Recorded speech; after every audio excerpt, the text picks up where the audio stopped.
ঢাকা চট্টগ্রাম মহাসড়কে চলছে 4 লেন প্রকল্পের কাজ। এছাড়া মহাসড়কের পাশের হাট বাজার এবং যেখানে সেখানে যানবাহন পার্কিংয়ের কারণে প্রতিদিন এই সড়কের কুমিল্লা অংশে লেগে থাকে যানজট। ঈদে যানবাহনের বাড়তি চাপ কমাতে সড়কটিকে 4 লেনে উন্নীত করার পাশাপাশি চলছে পুরনো সড়কের মেরামত কাজ।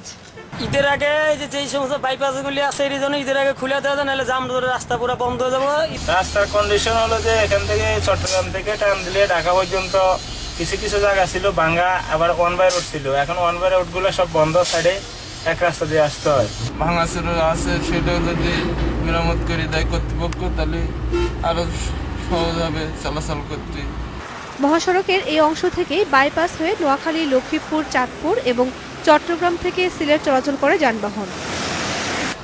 চলাচলের অনুপযোগী হয়ে পড়েছে নাটোর ঢাকা মহাসড়কের নাটোর থেকে বনপাড়া পর্যন্ত 12 কিলোমিটার সড়ক।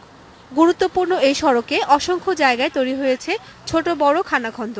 নিম্নমানের সংস্কার কাজের কারণে এই সড়কটির বেহাল দশা দূর হচ্ছে না বলে অভিযোগ স্থানীয়দের। দ্রুত সড়কটি মেরামতের আশ্বাস দিয়েছে সড়ক ও জনপথ বিভাগ।